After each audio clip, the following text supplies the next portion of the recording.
renowned speakers who are here to engage in a conversation about teaching our children about relationships and sexuality.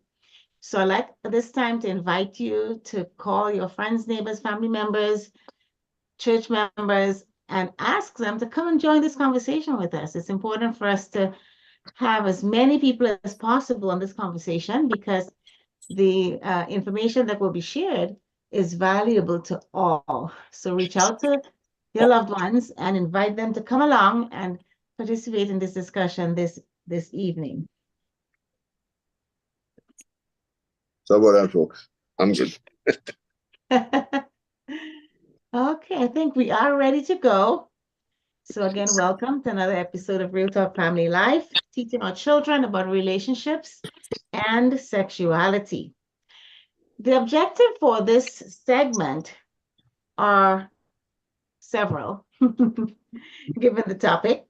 And I'm going to read them to you because I think it's important for you to understand what we hope to achieve by the end of this segment. We are, we are hoping that the audience will be able to understand the importance of parents using age-appropriate material in teaching their children about relationships and sexuality. And I want to stress on the age appropriate. That's very crucial. Secondly, we are looking at the importance of parents teaching their children about gender and sexual attraction, the importance of Christian parents using the scripture to support their teaching of gender and sexual attraction, and that parents are prepared to answer questions about homosexuality versus heterosexuality. This whole topic of sexuality is massive. There are so many components to it, and we hope that we can address at least several of those components here with you this evening. So I am your host for this evening, Dr. Patricia Neff, and we have two panelists. I'm going to introduce them by name and have them introduce themselves to you. They are no strangers, so you know they are already trusted sources on this information. We have Brother Arthur Peer and Pastor Anthony David Chandler, who's with us here this evening. And I'm going to ask Brother Peer to please introduce yourself, and then we'll move on to Pastor Chandler. Okay, good night. Good night, Dr. Neff. Good night, Pastor Chandler, and all the listeners, all persons who will be logging into this program. My name is Arthur Peer. I'm from Grenada. Been a teacher for a number of years, worked at the drug prevention program in Grenada for another number of years. Was the HIV/AIDS response coordinator nationally and at the Ministry of Education in Grenada. So the whole issue of sex and sexuality was something that was things that I had to teach, especially to our teens and our young people amongst the many schools right here in Grenada, CARICOM. Right, Mr. Chandler. Thank you, Dr. Neff, and good night, everyone. Glad to be here. Been away from the program for a while, but I'm glad to be here. I serve now right as the pastor of the Christian Union Church in St. James. I am, I have been married for 35 years. 10 years ago, my wife passed, so I'm a widow for that time. But nevertheless, I just said a background of the fact that, you know, in terms of understanding and experiencing sex and sexuality, and I have two daughters, two granddaughters, and one grandson, Benjamin, who is a real joy to us, so 6 years old. And it's good to be part of this panel to share on this very important topic. One of my kind of disadvantages, but it's my fault actually, that I didn't listen in on some of the past programs. So I may end up repeating some things I'm sure that more persons than me would have shared. But in any case, I'm glad that we have an expert in terms of our brother from Grenada, Brother Peer with us, that could give us, you know, those kind of clinical definitions, etc. I'm going to try to have a biblical approach in sharing on tonight on this topic, and I hope that it will, you know, add value as we go on, because people will be amazed, and I hope to reveal some of that tonight, that the Bible is a book that is have sex all over. You can't miss sex and sexuality in the Bible. And of course, that's something that we as a church and time past have shied away from dealing with it. It was taboo, but I thank God that we are coming to a place where we have understand that we have to give the facts and truly, as you said, to our children. Thank you, Dr. Ned. Thank you, gentlemen. And we will dig right in because we have lots to talk about. So my first question to you is fairly lengthy. So if you would bear with me while I set this up before I get to the actual question. Talking about sex and sexuality to children in the Caribbean is still a major problem. And I would even say, even here in America, it's still a major problem. Parents shy away from the subject. And what is taught in the school system is frowned upon by preachers who seemingly only know 3 words to describe the subject of sex. And those 3 words are fornication, adultery, and homosexuality. But as Pastor Chandler just said, sex is all over the Bible, and it's beyond those 3 words. Who do you think is best suited to teach children about sex and sexuality? And what are your reasons for your answer? I'll start with Brother Arthur, Brother Pierre. Please unmute. Sorry. Right. For me, since a child is born, they sometimes become aware of their sexual organ. Okay. So for me, it is incumbent on the parents to begin that conversation with the child from a very early age. From a very, very early age. So the question is straightforward. Parents have the brunt of that responsibility. When we look at what's happening in our society, right? As soon as a child begins to interact with other children, as soon as a child begins to go to preschool, primary school, even as early as maybe even before when you put them in a daycare or so, as human beings, there is an interest in the sexual organ as a child. Okay? Yeah. So the parent is now responsible for really and truly passing that information on and setting the stage for what the world has to offer against what the principles that you begin to teach the child. That's my best answer. Okay. Parents' responsibility, and that responsibility begins at birth. Yes, and at home. And definitely at home. Pastor Chandler, what do you say? Well, my answer would be that I believe it is a shared responsibility. And there are probably different stages in terms of different ones taking the lead. Of course, I agree that in terms from birth to age 5, around there, the parents have the primary responsibility to be teaching their children about their body, their sexuality. And please, I think we are past that now, using the right names in terms of sexual organs, things like that, and being very forthright. Because with the internet and, Google, etc., it's all there. So we can't, as it were, fool children anymore with all kind of stories about the stork and the bird and whatever else what used to be said, and even the body parts and using cute terms, etc. That it literally confuses the children because they will hear it, they will, it's all around. So parents, but I still think the shared responsibility, the church also has, I think, probably that second tier in terms of helping us put that into a moral and a spiritual parameter, the do's and don'ts in terms of, and not in terms of course, the prohibitions, as it were, but just talking about it as the Bible, shares from the beginning. From Genesis 1, you had, in terms of God saying to Adam and Eve, be fruitful and multiply. Well, fruitful and multiply, you need sex to happen.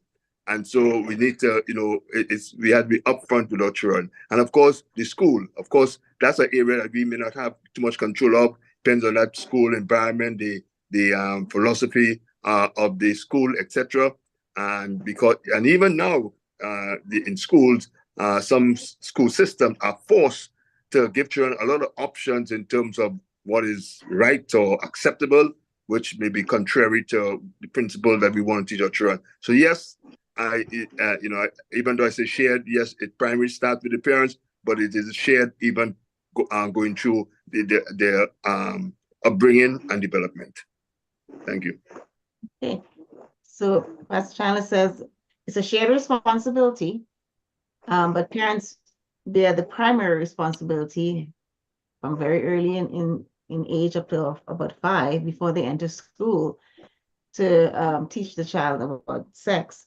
And then once they enter the school system and once they become active in church, there's that shared responsibility, that second tier and third tier responsibility to help children learn about sex and sexuality. Let me just add one other thing. Yes, please do. And the whole issue of sex, I always believe that it must be taught along with values. Yes. It must be taught along with values. Now, I know that there was a school of thought that we teach sex and we don't attach values to it, but it must, for me, it must be attached to values. Because too often as our children get older, the values are left behind and just the issue of the pleasure that sex would bring begins. And that's where we have a lot of issues happening and a lot of hurts and pains and disappointments. I just needed to add that there. And yes, I do agree with Pastor Chandler that it's a shared responsibility, yes. So I'm gonna add another part of the question for you. I know we have other questions, but your responses kind of gave me some more thought. What do you say to parents who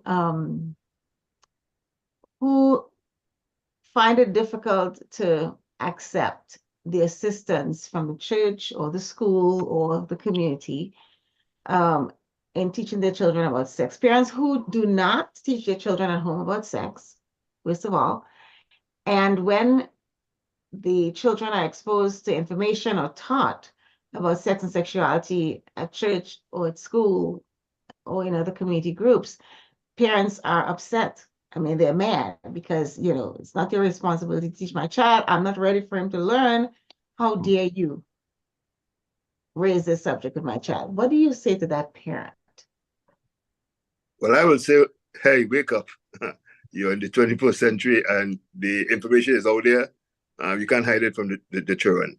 And as was said by the peer, that value must come from the parents, how to deal with it. So sex is God-given, as we know. God created us as sexual beings, but there are parameters in terms of how we exercise, how we carry out be involved in that, we play out our live out our sexuality. So certainly, I will tell parents who seem to be oblivious to the reality. So if you are not, because listen, if you don't tell them, they're gonna get it. They're gonna get it. They are gonna get it. Yeah. And so better you give them a good foundation, so that will spur questions when they get something different outside. They come and say, "Mommy, you said this, but somebody said that," and so that conversation will help them. Yeah. The other thing is that, let me tell you, communication between children is critical. So that issues when challenges they come up against the principles and the values that you would teach them, that children would find it easy to come and have discussions with their parents. All right. A lot of times the whole issue of really and truly addressing the issues of sex in our preteens, in our children, has a lot to do with the fact that we don't communicate. We have a problem in having that open conversation. Okay. And let me just draw this. we look at our females, our young girls, all right? Many times, they have that conversation even more open than boys, all right? And I mean, for example, a child just at a young teen or preteen, just beginning to see a menstrual cycle and all of that. The mother would carry her to a doctor and they would have the conversation and everything. Now, our young boys, we don't get that conversation at all. We don't get that conversation at all. It was for many parents within the Caribbean setting. We don't get that conversation. We are not even given the opportunity sometimes to visit the doctor, and even at preteens, just to find out what's going on, etc., etc. All right. So we have to. There is the need to really and truly have that open conversation with your children about sex, and have them come and ask you all kind of questions, and have the family discussions. All right. And that is where you realize that there are a lot of questions that you can answer. And there are a lot of things that can be taught if we have that open conversation. And please, parents, go ahead. Please, parents, don't express shock and surprise when you hear. Accept it, be calm about it. It may confuse you, but be calm about it and treat with it as it is. So that child will know they can come to mommy and daddy. Where you hear that from? Where you that? And the child got afraid, but be open. Because I remember when my grandson was 4 years old, he came and said, "Papa, I'm in love." it really cracked me up. But he was so serious. He was so serious. He was in love. So it was abusive for us. But the fact is, he couldn't deny it. He said he was in love. So it gave us that opportunity to talk about these things with him. Yes. You can understand these emotions. Yes. Absolutely. You raised a good point, Brother Arthur, about the differences in how parents approach this conversation with boys and girls. Why do you think that boys do not get the benefit of this in-depth conversation about sex and sexuality, whereas girls would? Simple answer, because boys cannot get pregnant. That's right. Girls can get pregnant. That's simple. Right. That's the only answer. Simple. Very simple. Very, very simple. Very and my counter question is, well, how do they get pregnant? Very good question. That is why we have so many single parents. That is why we have so many deadbeat dads. That is why we have men that don't take the responsibility when they get a woman pregnant. Okay, because we don't have the conversation and we don't hold them responsible for what they do. Again, it has a lot to do from the very beginning, when we lay the foundation about sex and sexuality, that we begin to teach that, because the issue of sexual intercourse comes with a prize. Yeah. It comes with a gift. And that gift is a newborn. Yeah. And the fact that, again, the boys are not treated as the girls in terms of that transition, it's because it's selfish to her. So that's their problem. If their daughter gets pregnant, that's their problem. And so they want to protect their daughters, but they don't see that necessity in terms of helping the son understand the responsibility involved in that. So they may even assume that the parents of the girls should warn them and should tell them. And so even now, when people get pregnant, they tend to blame the woman. But of course, it's like the lady taking adultery. There was a man involved, but only she was facing the firing squad. Yeah, that's right. And the thing is, oftentimes parents think that having a conversation or teaching your children about sex and sexuality is just about sex, the act of sex. They can't think of the word I'm thinking of right now, but that's what they think about. It's about sex. It's about what you do or how you have sex, that kind of stuff. But there's so much more to it than just that. How about teaching young boys how to respect themselves and how to respect young ladies? and how to the values that you talked about, Brother Pierre, how look at those values. What values are we teaching these boys so that they understand that even though their bodies are changing and they have these feelings, these emotions, and these desires, that there are different things that they must consider before trying to become sexually active with a young girl. So there's so much to teach about sex. Sexuality is more about what goes on in your head. The act of sex is only a part of it. But there's a whole lot of stuff that goes on in your head and in your emotions before you even get to the act of sex itself. So teaching kids about sex and sexuality has to happen, whether you have a son or a daughter, because there's so much more that they can learn that could help them avoid the pregnancies and the STIs and STDs and all the various things that can happen to them. So that the whole issue of sexual reproductive health is a whole nother kettle of fish. And it begins very early. It begins very, very early. How from a simple thing as how you bathe, right? For both males and females, it's different.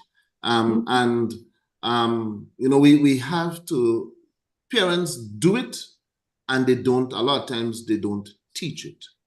Right. Okay. We have in our world the whole issue of child sexual abuse. All right.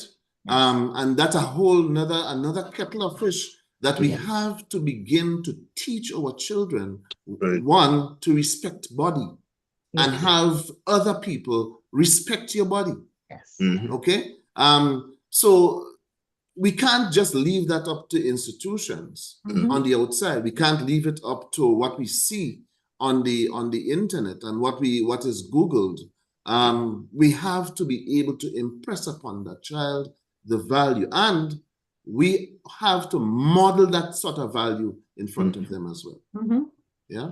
And as you talk about protecting the children with a peer, one of the things that we have been doing with my grandson, when he was very small, 1, 2 years of age, he to express himself in terms of what is inappropriate. And if someone touch you inappropriately, you just say it.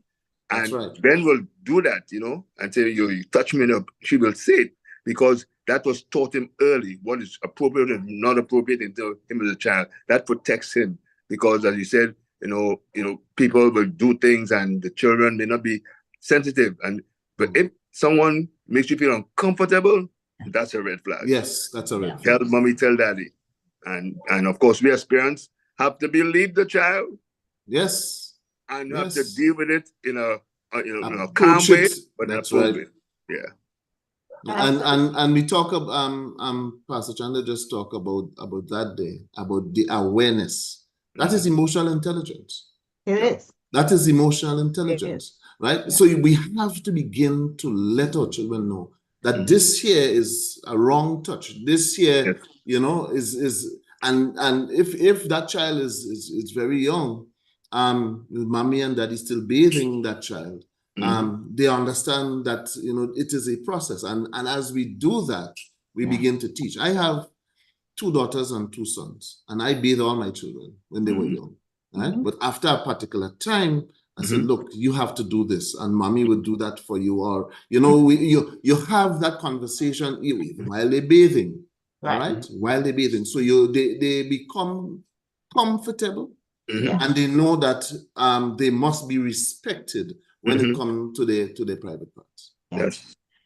And with regard bodies, we need to help children understand the changes, the natural changes that occurs in their bodies, and what it means, and how to deal with those, and the emotions that accompany them. And also, we need to teach them about body shaming, because that's another avenue through which people are able to get into abuse children. This whole body shaming is a real thing, and peer pressure. There's so much to it that we can't get into all of it today, but those are some of the things that we really need to focus on. Body shaming is a big one, definitely a big one. Indeed. All right, I'm going to move on. I'm going to ask our audience if you would please go to the chat if you have any questions or comments that's relevant to our conversation. Please go ahead and put that in your chat, whether you are on YouTube or on Zoom. And there is a comment in the chat. How does a parent start the conversation or sexuality with a child who is 1 to 3 years old?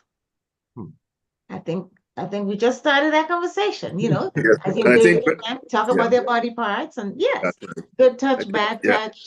that's right. And Pastor and Bertrand answered that adequately when he says the consider when do you do it? During bath time. Very Yes. natural. Yes, Very very natural. natural. And they will understand, you know, as you let them know and you're honest, let them know what is this, is that boys do this, girls do this, etc. And make them feel proud, etc., considering who they are and feel comfortable in their body. So when That's people right. try to shame them, they know that they're accepted. And it's very important that parents deal with it, even those who may have certain physical challenges, but they know that they are accepted and there are differences in all of us in terms of our body parts and how we develop. And also, One ahead. of the, if I may, one of the other things too is that children are very observant, very, very observant. And with the observation comes the curiosity, and with the curiosity comes the questions. Yes. A lot of times parents love to shy away. Mhm. Right? I mean, children, as long as as soon as they begin to speak, so you're looking at a 1 year to 3 year old, they babbling, you know, they ask, what is that and why is that, and you have to provide them with answers. That's And right. you have to simplify it. Yeah. Simplify it and give them the correct answers. All right. As they grow older, the questions become a little bit more difficult, a little bit more sophisticated, and it opens the door for conversation. Again, I believe that when children ask questions, yes, they would throw a billion questions at you at the same time, and sometimes you might be very tired and just frustrated with the day, but you have to take time to answer some of the questions. Yeah. All right. And give them honest answers. Give them honest answers, because the world out there will give them information, and people would give them information, but may want things in return. Yeah. If you understand what I'm saying. Mhm. So just be honest and be open and deal with it. Again, Pastor Shah, I was happy when Pastor Chandler talked about the fact that the Bible speaks so much about sex. Mhm. All right, you can use the Bible to have a That's right. family devotional Absolutely. time about sex. All right, Absolutely. and to see exactly what is the authority Yeah. that we should follow as it relates to the whole issue of sex and sexuality. I'm glad you spoke about that. And when you give responses to your children, make sure that not only are you giving an honest response, just answer the question that was asked, because they're asking for all the, just answer That's right. that question and make sure it's an age-appropriate response. That's right? correct. If your child asks, Mommy, where's the baby? You can say it's in your tummy. They didn't ask you how it got there. So don't go into all those, Yeah. And as they get older, I like what you said, Brother Pierre, as they get older, the questions will become a little more challenging, A little bit more sophisticated. because their curiosity and their knowledge level is increasing. And be prepared to answer those questions, because once you give them an answer and they know they can come to you with questions, they'll keep coming to you, right? And they'll be willing to share what they know. Pastor Chandler? Just one statement I want to make before. Sorry, Yeah. Pastor Chandler. Yeah. While I was working in drugs, they used to say, the more you say is the more you have to defend. Answer the question directly, please. Sorry. Right. Good. So as you had that conversation, I remember a pastor shared with us some years ago. I think you all may know Pastor Alvin Nicholson. And he shared with us, and he was telling us a story. He said one day they were driving in the car, and his daughter, I can't remember how old she was, but she had to be very young at the time. And she saw two dogs getting at it, and they were, corporate, having sex. And when she saw it, and she said, Daniel, man, what's going on? What's happening there? And, at first he was kind of put off by because he wasn't expecting it. But then he responded, he said, that's how they make puppies. That's how they make puppies. And simple. And she accepted that. She didn't go on for that. She accepted it. She said, okay. And that's it. Yeah. That's it. Yeah. So we don't have to be an expert, but we just be honest and be straightforward. Yes. Absolutely. I'm going to jump to the question on what is the appropriate age to explain the difference between a penis and a vagina to a child? Because you've already, I think Pastor Chandler in his early response mentioned about using the appropriate terms with our children. I've chosen these words because many still believe that it's blasphemous or curse words to use these words that are the correct terminology for the body parts. All the cutesy stuff that's been used over the years. And like Pastor Chandler said, that when the children hear it, the real word, the real name, they're confused. They don't know what that is. But you can start it as early as the child can understand and can speak. That's right. You must call the body part the name. That is the vagina. Boys don't have vaginas. Only girls that have vaginas. That is the penis. I mean, we give. Caribbean people not easy. Yeah? We call these body parts all kind of names, and some of these names are derogatory. Right? Some of these names are derogatory. And I mean, when children hear it, it is almost making them feel like they should not even mention anything like that at all. That's a good point. That's a good point. Let me give you an example. I taught at a primary school, and this young lady, she was maybe 15, 16, was the most senior class at the time. We had school evening and all of that. And she had a sexually transmitted infection in my class. And I discovered it because there was some odors. She was uncomfortable. She kind of shy away all the time. So I had to bring that to the knowledge of the principal, that was female, and then hand that whole issue over, and she was afraid to even tell her mother anything. You understand me? So when it comes to the issue of sex, children, there must be some degree of, one, it is sacred. Two, you need to be able to express and say exactly what are some of your problems. That's right. To people that, one, are responsible and people that you can trust. Yeah. Right? Even men. You have men who have issues with their prostate, and they will not tell anybody that they have something until it is too late. Or they may have some other sexually transmitted infection, and they figure that they can do everything that the other boys talk about, besides actually going to a doctor or going to somebody and say, look, I have a problem. And a lot of times this happens among our young males. All right, our young sexually active males. All right, so we are, if we continue to suppress and to not speak about the issues of sex and not speak about your bodies, a lot of times you're basically just pressing down on some things, hiding some things. And when you actually need help, you would not feel that empowered to really go forward and get the help that you actually need. Absolutely. I just want to share a scripture that describes the sexual act in a very forthright way. People may be surprised that it's in the Bible in this way. It's found in Proverbs chapter 30 and verses 18 and 19. It said there are three things that are too wonderful for me. Four that I know not. I know not. And he started one, the way of an eagle in the air. That majestic bird flies in the air. That's awesome. The way of a serpent upon a rock. Again, that large and in charge in terms of particular, something like a cobra. The way of a ship in the midst of the sea, navigating the waves, etc. And the fourth one, the way of a man with a maid. That's about sexuality. Yes, That's about making love. That's right. He said that is wonderful. So yes, there are limits in terms of when you can express it. Because the Bible tells marriage is honorable and the bed undefiled. So that is to be done in marriage. But it is beautiful.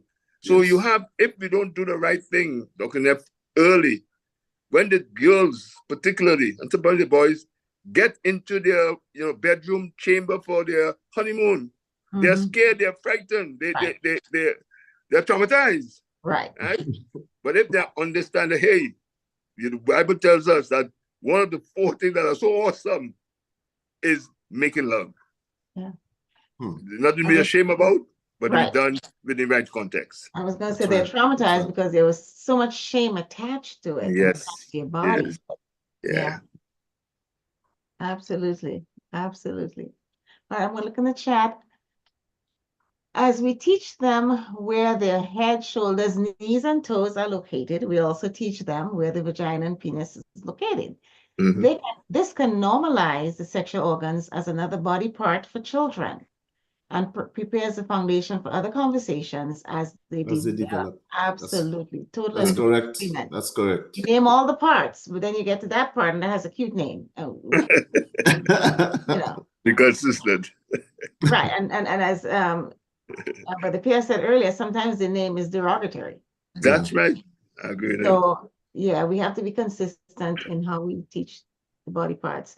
You sharing about the child, but I heard one mother told me in my parenting class one day that her son said to her, "Mommy, where is your penis?"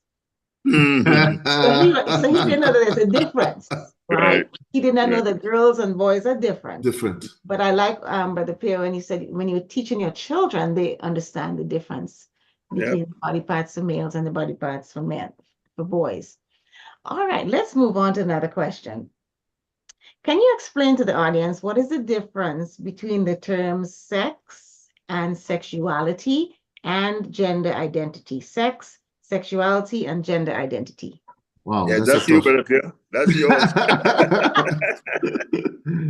Right. Now let's start with sex. Sex can be used to describe male and female, right? Even though we could look at the whole issue of gender, which is a whole different construct. All right. It can also be used to describe the sexual act, sexual intercourse. Right. So we have that down pat. That's basically how sex is used. Okay.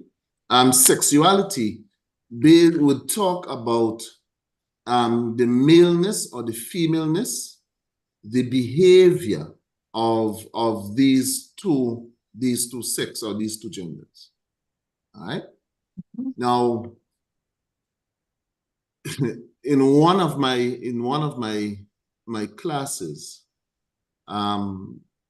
this gentleman was teaching the whole issue of sex and sexuality, and he said that sexuality, right, this is the world's teaching, is on a continuum. On either end, you have male or you have female, and you could have anything between them, right? Anything between them. And then when we talk about gender, they are saying that it's on a continuum. So you have masculine, you have feminine, all right? And anything between there, you can stretch that rubber band and that continuum as far as you want to stretch it, okay? And whatever you feel that falls between that continuum is what if you subscribe to that, that is basically what we can define as sexual identity. All right. So that sexual identity has a lot to do with how wherever on the continuum you want to stop. All right. That as you can identify, or you can say that that is who you are along that continuum. Hello. That's not what the Bible tells me. Right. That's not what the Bible tells me. Okay. So I pass that definition on. over to Pastor Chandler now. Well, you're doing a good job in terms of, and the Bible is clear about that. God made them male and female, and that's what it is. And so there's no in between, There's no etc. in between. People are gender confused, and they try to pass it on to the young people who are so impressionable. But we have to be firm and let our children know the right from the wrong. What is and if we have credibility with our children, being honest and open with them, they will accept what we have to say. And as That's they develop, we can go into more details concerning it. But it's a matter of sexuality. Part of the aspect sexuality is terms of that aspect of our life, of our bodies, because these body parts, because of how they are made up, they are more sensitive than other body parts. So you touch somebody, or somebody touch himself, by the vagina or the penis, there are different feelings that are aroused. And of course, people will discover that on their own. Right? It's on their own. Then pulling your ear, or rubbing your stomach. So it tells us, that talks about our sexuality. We are sexual beings. That's correct. And we are preparing to be mothers and fathers. Right? And so God gives us those parts, and we develop along the way. But there's a time that we're going to be able to express that in the right way. And again, that's part of the conversation we have with our children. Excellent. That's right. And I think it's also important to, as we're talking to children about sexuality, is to help them understand that sexuality is about sexual feelings, it's about thoughts, it's about attractions, it's about behaviors towards attitudes. I mean, it's about all of that, right? And the behaviors is key. We want to talk to them about that, because we want to make sure that they don't engage in certain behaviors that are provocative, sexually arousing to others. So we have to teach our children about all of these things so that we can prepare them for what's appropriate, what's inappropriate, and how to function in life as they grow and develop. So it's like I said, really a whole lot about sexuality. Our sexuality is also about our expression. Yeah. About how we express ourselves in our maleness and in our femaleness, so to speak. All right. And then that again comes with a whole barrage of issues. The way that you dress, well, what is modest dressing, what is dressing revealing, and how the world accepts or rejects how you express yourself sexually. All right. And the whole issue of sex is such a vast topic, and the world has cheapened, has corrupted the way that we actually need to view sex. They use it as a means of advertising, as a means of marketing, right? And it cheapens the individual. Right? When the individual is used and portrayed as a means of attracting individuals to purchase things. Right? You look at a party that they might be having, and you watch at a poster, right? And how they would have a female dressed, okay? And that attracts persons to that, or how they would have a male dress. And that attracts females to them, right? So we as responsible parents, all right, and society and schools and all of that, we have to be able again to teach the whole issue of sex in its entirety and with values. And with values. What would you say is the appropriate age to start talking to children about their sexual feelings? Well, the whole issue of sexual feelings comes really and truly just as persons may be getting into the teens. There is the interest and the curiosity sometimes as a child, especially if that child discovers a male discovers the sensitivity on the head of the penis, or the female discovers the sensitivity of the clitoris in the vagina, right? So there is that, all right? So that child sometimes begin to masturbate at an early age because that feeling, it feels good. Okay.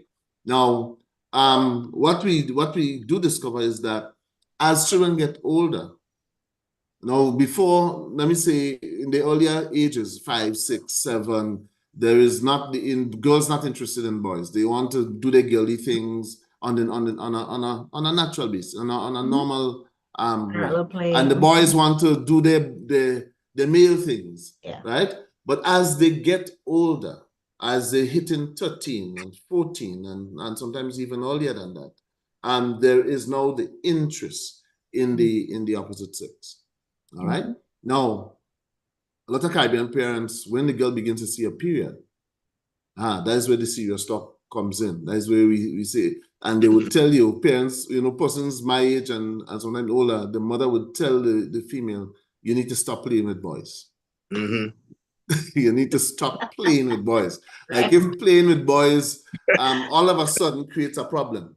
You understand? So you have to stop playing with boys. And they begin to have that serious talk. Now, the girl might obey that parent and stop playing with boys. But the boys still want to play. And he wants to know, well, how come she don't want to play? We used to play, we used to go and jump and skip and do this, that, and the other, right? And he's having fun. Now, as he gets older, and he realized that he may have a wet dream and so forth, he begins to discover something about himself. He gets up in the morning and he has an erection. That is where we need to begin that conversation about sexual relationships. All right, about sexual relationships, because he begins to see, one, the girl that he used to play with before never had breasts, and all of a sudden she has these 2 protrusions on her chest, and he wants to know what's going on. All right. And she now is hiding, and is her reaction towards him and play is a little bit different. Okay. So we have to, when those things come up, when those issues come up, we need to have that conversation, because there's a lot of confusion around that time. The whole issue of the hormones, the testosterone and the estrogen flowing, and the heat that the female would feel, and the interest that the male would have, we need to have the conversation about sexual relationships. I would even go further than that, in terms of when we start the conversation about sexual feelings. I think we could early 5, 6, 7. It depends on the child too. Yes. But and of course we don't have to go into a lot of the details, but it prepares them for when those transition happens. When they come to puberty, when the menstrual cycle begins and the boys begin to develop in terms of their own body organs and their sexuality. That it don't hit them by surprise. They are prepared. So I would say let's start early in terms of having those conversations. Let them know what to expect, as they develop. Don't go into much details, as you were saying, because more information, more questions. So appropriately let them know, and at the time when they actually start to manifest, then they will say, hey, that's what mommy was saying about, daddy's meant to expect this. So then, therefore, so not just one that you say they get up and they have a wet dream, right? When they don't know. But they say, but daddy, you told me about this, Yeah. Said, but daddy, you told me about this and this happened to me. And then that conversation will continue, because if not, he feel ashamed. He feel like he peed. That's correct. That's correct. He won't tell anybody. Mm-hmm. That's correct. Yeah.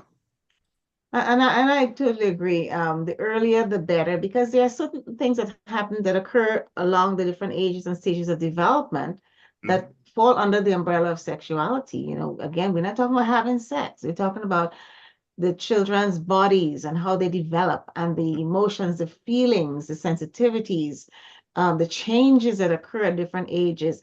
And I would even say, puberty used to be a pretty much set age. Puberty can come very early now. Very early. With all the hormones and stuff and food and so yes, forth. Very our early. Body changes occur a lot earlier, especially for girls, a lot earlier than they used to be. And I remember when I was growing up in the church in New Falls Street, that there were a bunch of us young ladies, and boys in the church. And I remember the older mothers saying to the girls, don't you kiss a boy, because if you kiss a boy, you're gonna get pregnant. Hey, yes, I had a female told me that once. She said that she was so frightened, that she kissed this boy, and she must have been what, around, I don't know, 15, 16, somewhere there about. Yeah. And she went home scared because she figured, she must have been, pregnant. She got pregnant just by doing the kissing. Right. Because that's what we were told, right? The old mothers of the church. And it took me many, many years into my adulthood to realize that, well, I knew longer than that that's not true. But what took me many years to realize was that many of these old mothers in the church who were guiding us and telling us not to do this because this would happen, they were the very same mothers who had children, who did all that. And they were trying to give us the benefit of their experience, but the way in which it was done was so fear-ridden. There's so much fear attached to it that instead of teaching us, what happens and what occurs and how this should be done, and instead of teaching us, they were putting fear into us, and that certainly is not the way to go. But teaching children about those changes is really crucial to them understanding what's happening. And don't wait until their periods come. Don't wait until the wet dream comes. Teach them before, like you said, to know what to expect, so that when it does happen, it's okay. Daddy was right, mommy was right, like you said, Pastor Chandler, and they come and talk to you about it, and you open that avenue for them to have those conversations with you without fear of saying something that may get them in trouble. Mm-hmm. I remember again, these older preachers had a way of expressing themselves and dealing with that matter. The late Reverend Turner Nelson, he was telling us about a young man who came to him very distressed. He loved the Lord. He said, Pastor, I just have these feelings for my girlfriend. I want to do these things with her. I try to pray, I fast, but I still feel, I want to have sex with her, and I feel so wrong. He was miserable with guilt. Pastor Nelson, listen, if you didn't have those feelings, I would have a problem. Those feelings, are very valid, right? So somebody along the line misinterpreted that young man. Now he was so much guilt he was going through, because he wanted to be a good Christian young man, but he had his feelings. He had a girlfriend, and he got it, and so he felt that he was going to hell because of these feelings. But then put in the right perspective, we understand that the feelings will come. Absolutely. In the chat, Pastor Henry said, hasn't the church taken the wrong approach in teaching about sex? Its teaching is mainly prohibitive, Mosaic law. Instead of appreciating the value of their bodies, Corinthians 6:18-20 says, flee from sexual immorality. All other sins a person commits are outside the body, but whoever sins sexually sins against their own body.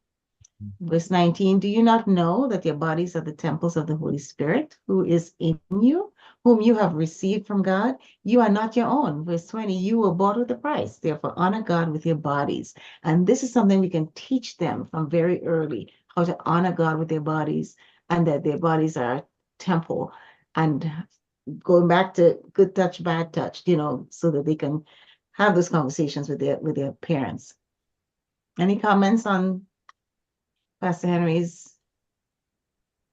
Well, go ahead, Pastor Chandler. Go ahead. Yes. So as a pastor, I would say, yes, we have not generally approached the matter of sexuality right. It's still in many areas a taboo in terms of how we address it from the pulpit. Of course, we have to be sensitive, but we have to be upfront and deal with it, because, as we said, the scripture is full of sexual activity, sexuality, human sexuality.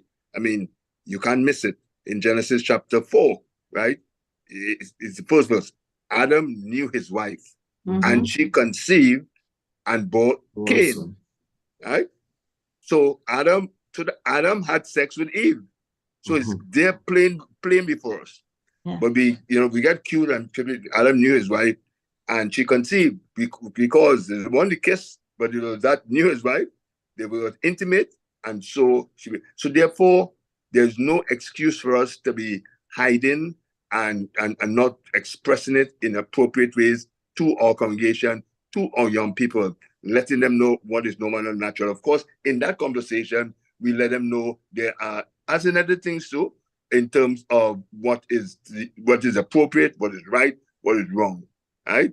So, we know that we are not supposed to abuse our bodies, even natural thing, eating and drinking. And so even sexuality, there are certain things that we ought not to do. But we don't, skew it so much to the negative, the prohibitions, that there's fear. So when they come to the part of now they have to express their sexuality legitimately, they're afraid. They get confused. And so as a church, we need to be very upfront and straightforward, because there are a lot of misinformation out there. Oh, yes. Right? Oh, yes. And so we need to tell our young people or people the right information in the right context, so they won't be afraid or embarrassed, and they can function as God designed them to. All right. I have one last question, and it is, how important is it for Sunday school teachers to be trained to answer questions pertaining to sexuality to their Sunday school children? Or should these subjects be entertained in Sunday school at all? Should we even address those questions if they come up in Sunday school? How should we handle that? Let me say, I've had the privilege of having to train teachers, right? We're not talking Sunday school yet. I'll come to that now. On the issue of teaching sex and sexuality in schools. Yeah. And I could recall going to a school as a, looking in the Ministry of Education and having staff development. So we're looking at sex and sexuality and teaching of sex. And I gave a question, and man, there were some teachers that were visibly uncomfortable. Visibly uncomfortable, especially some of the older teachers. Those are the questions that I asked. Now, we have to teach the truth. Yeah. And I believe that as Christians and within the scope of Sunday school, you come to learn the truth. Sex, I believe, must be taught. That's right. Within the scope of the Sunday school and its agenda and everything. We must teach the issues of sex and the value of sex and the value that we must uphold as Christians concerning the issues of sex. Right? Because right now, the world has gone, as far as I'm concerned, has gone crazy when it comes to the issues of sex. And they are pushing a particular agenda on our school system. Okay? We have, as church, the responsibility to lay the truth and the foundational truth of what the Bible talks about sex and how it should be done, where it should be done, and in what context it should happen. Okay?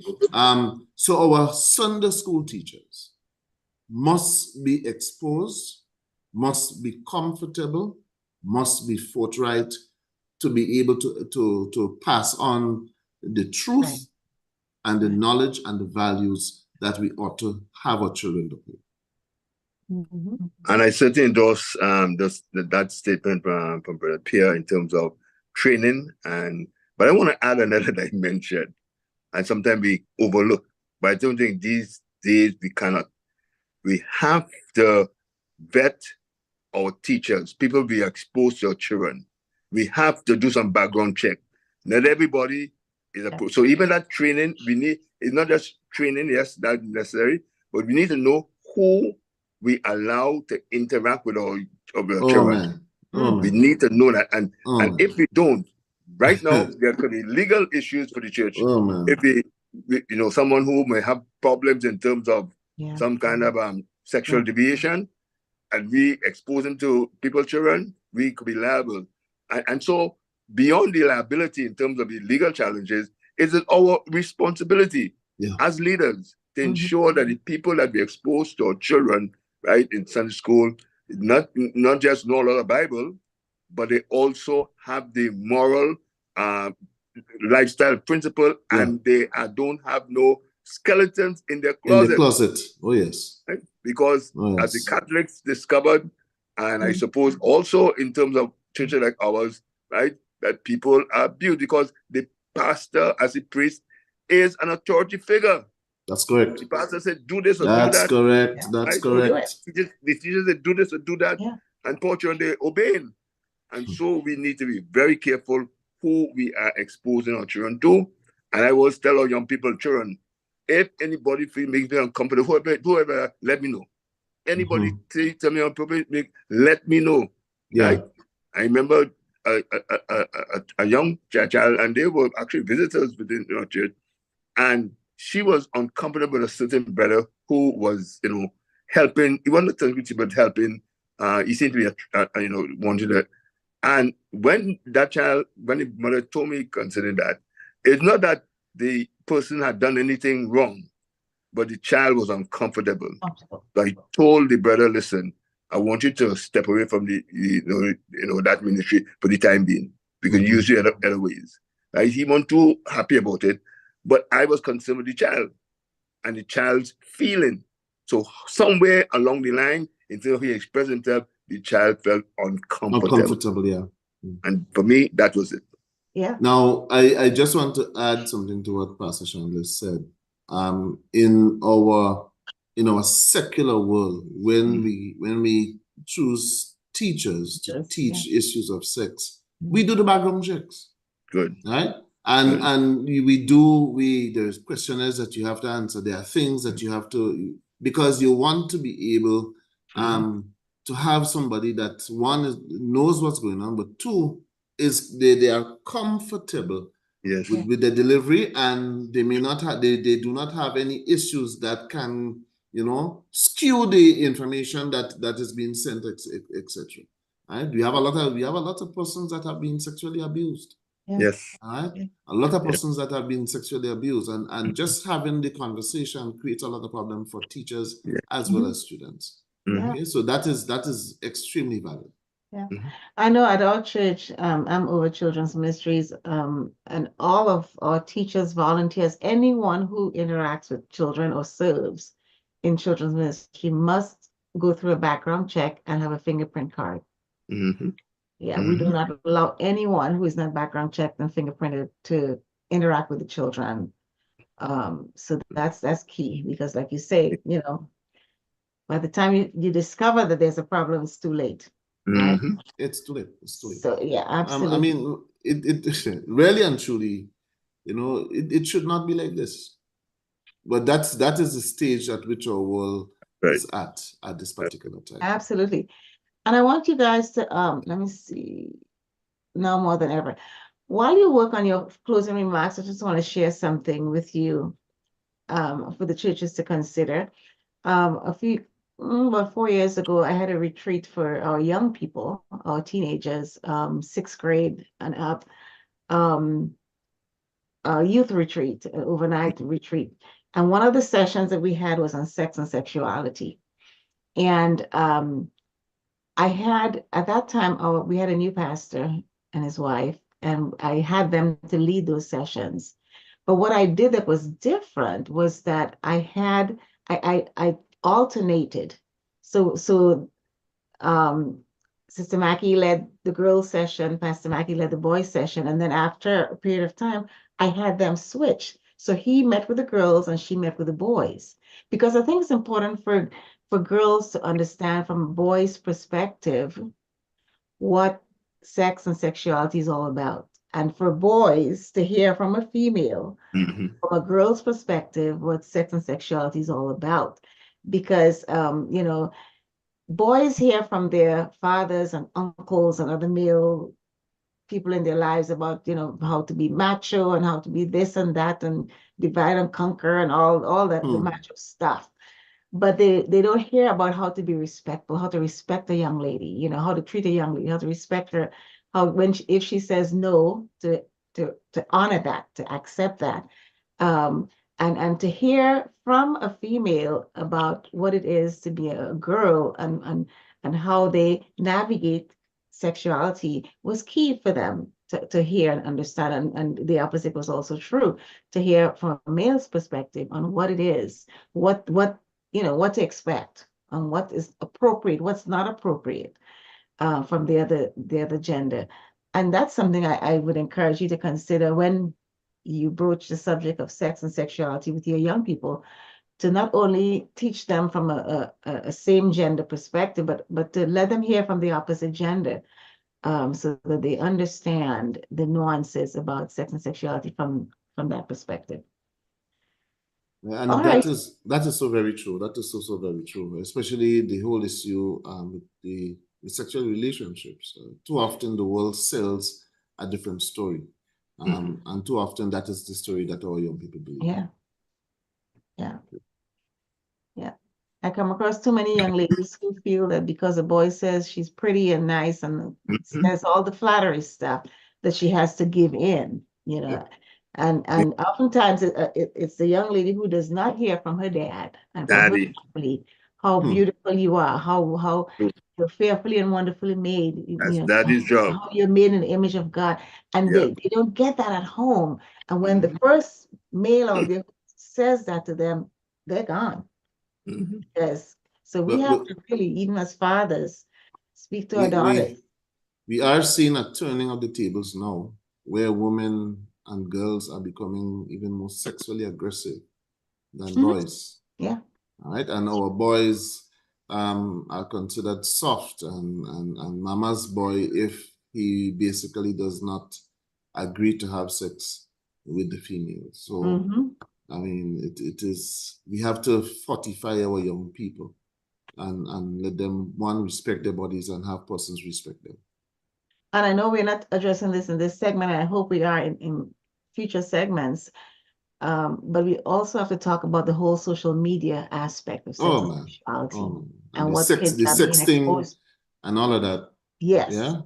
Absolutely. And young girls being lured away by older men on the social media, thinking that they are also young like them, and they're sharing and expressing things and sexting, sending pictures of body parts and all. It's a whole crazy world out there right now for our young people. So yeah, we need to address that as well. So Pastor Chandler, could you give us your closing remarks for today? Certainly. I want to thank Pastor Henry, Dr. Neff, for giving me this opportunity to share with the knowledgeable Brother Pierre on this very important subject.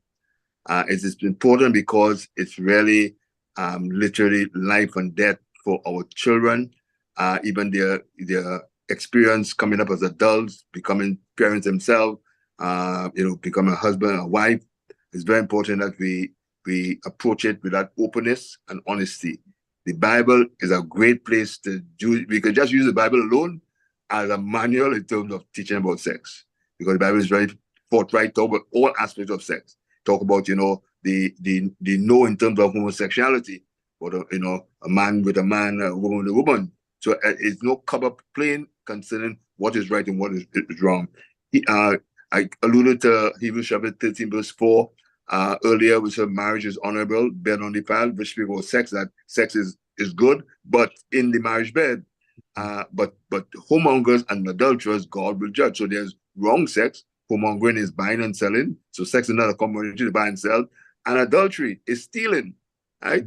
So it's clear that there are those no's that we are called to observe. And just one other thing before I conclude. Paul was talking about in 1 Corinthians chapter 7, and that's an awesome chapter in terms of relationship, marriage, and even sexuality.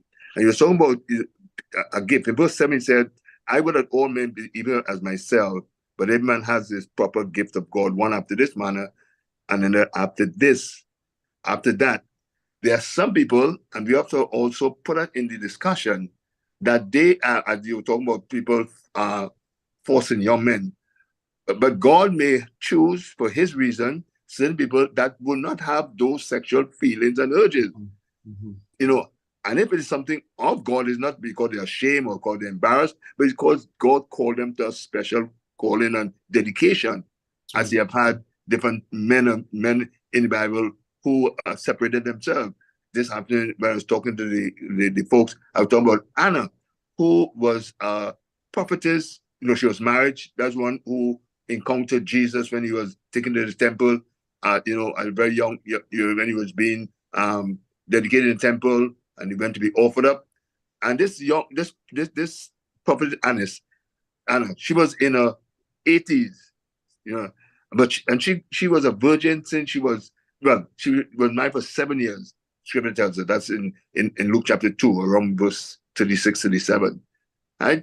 And she was a virgin. No, sorry, she lived with her husband for 7 years. And after that time, she committed herself, right, to spending house of the Lord. She day and night she was in the house of the Lord, fasting and praying. She was a prophetess. She committed herself to that ministry. That takes a special grace. It is a gift. And if God gives folks that kind of gift, there's no way that you should embarrass them or feel that they're odd, etc. It's not the norm, but there'll be, in any population, there'll be those that God has called to a different purpose, and they must not feel odd. So sexuality, as you said, has different expressions and different manifestation, but God's word gives us the do's and don'ts, the limits, and even the fact is that it was given to us, mankind, to not just for procreation, but also for recreation. And according to a certain panelist that always say when he speak, I pause. I pause. That's right. And we know who that is. For the pair. Yes. Sex is a God-given gift, as far as I'm concerned.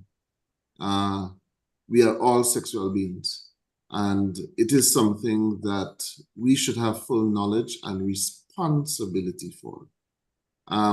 We ought to be able to pass on knowledge, values to our children and to our young people. We must begin to lay a proper value-laden foundation when it comes to the whole issue of sex and sexuality. Because what the world is selling is corrupt. It is pleasure-seeking only. All right, and it places a lot of our young people at risk. From where I sat, from where I sat before, I've seen the demise of persons getting involved in sexual relationships at an early age without full knowledge of what it entails and the responsibility that comes with it.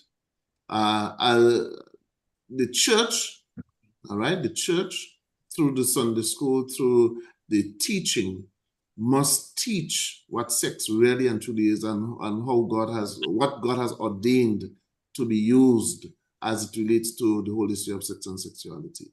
And we have to continue to build not only our young people, but our men and our women, help them to fully understand the value that God has placed on sex and the value that he has placed on sexual relationships through marriage.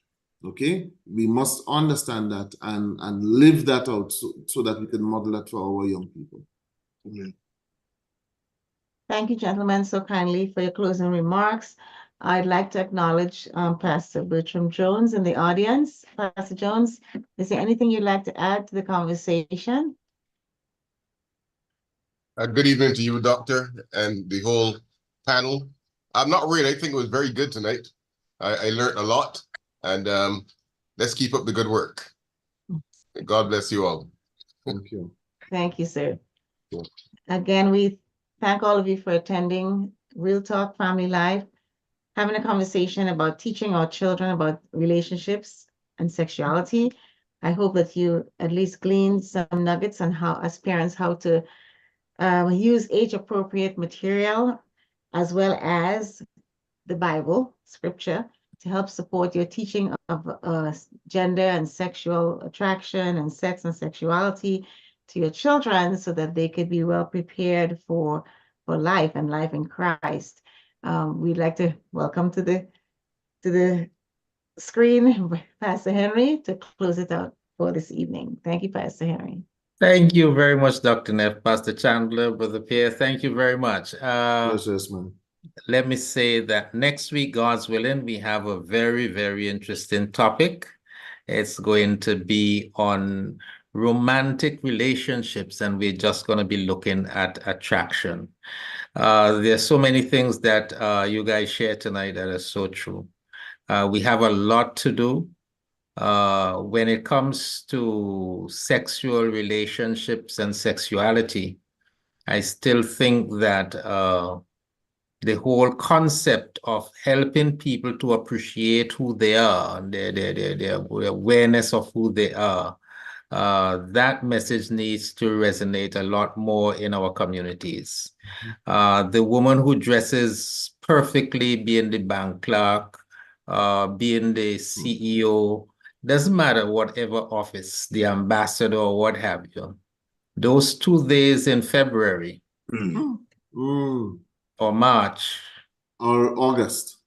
or August in Grenada, Yeah. somebody is able to collect money from them Yeah. so that they can undress themselves in public without any problem. Our young men still live with the message of the village ram. The deputy is essential. And so our whole society suffers. And as a church, I think we need to do a lot more, have more of these conversations. And so I beg you, invite a friend next week, God's willing. It's 7:30. The link, if you send the link to a friend and invite them to the program next week, God's willing, as we talk about attraction, relationships, and we just look at the whole idea of attraction. What will cause you to be attracted to somebody else, and is attraction sufficient to move into a relationship? So thank you very much again, Dr. Neff and panelists. The Lord bless you. Have a good night. Thank you. There's one more Bless. comment in the chat. I'd like to draw the attention. Great program. I also appreciated the emphasis on protecting our children from abuse when they are in our care at church or church events. Yes, very good. Have a good night, everybody. Okay, Lord good night, bless you. folks. Yes. Bless Good one. night, everyone. Yes. All right, good night. Good night. Good night. Okay. Thank you, Pastor Chandler. How was Africa? Let me just turn off this YouTube. Yes.